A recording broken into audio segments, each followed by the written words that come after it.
Flood relief has been delivered to hundreds of thousands of Thais affected by floods as well as to animals.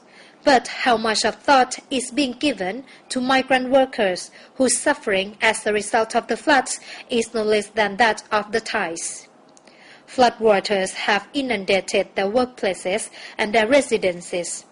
Many factories have been temporarily shut, so they have lost their incomes too. Living without food and money in a foreign country is a nightmare for them.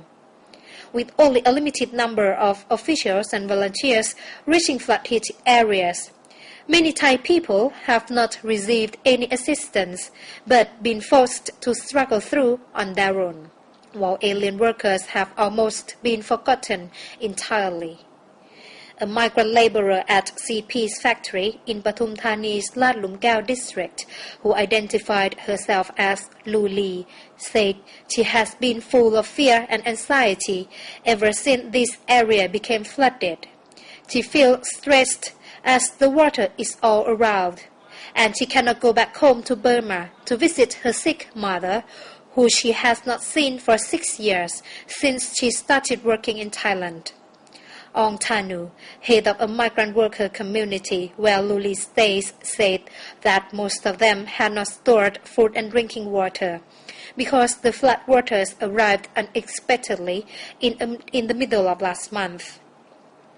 Ong said many of the 200 migrants in the area had decided to go back home, and while many more wanted to do the same, they couldn't, either because they don't have enough money or because the agencies refused to take them back home.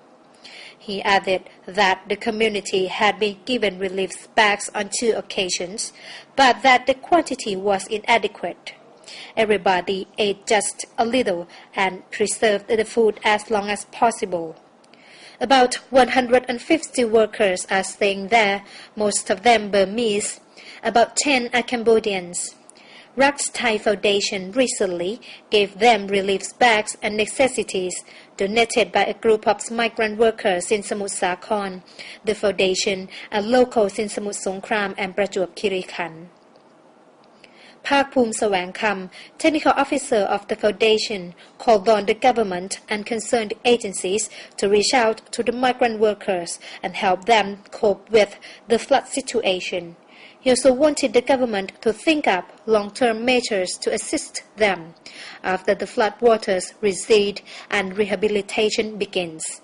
The Nation's special report by Wannapha Khawpha and Tiraphon Pheddi for ASEAN TV.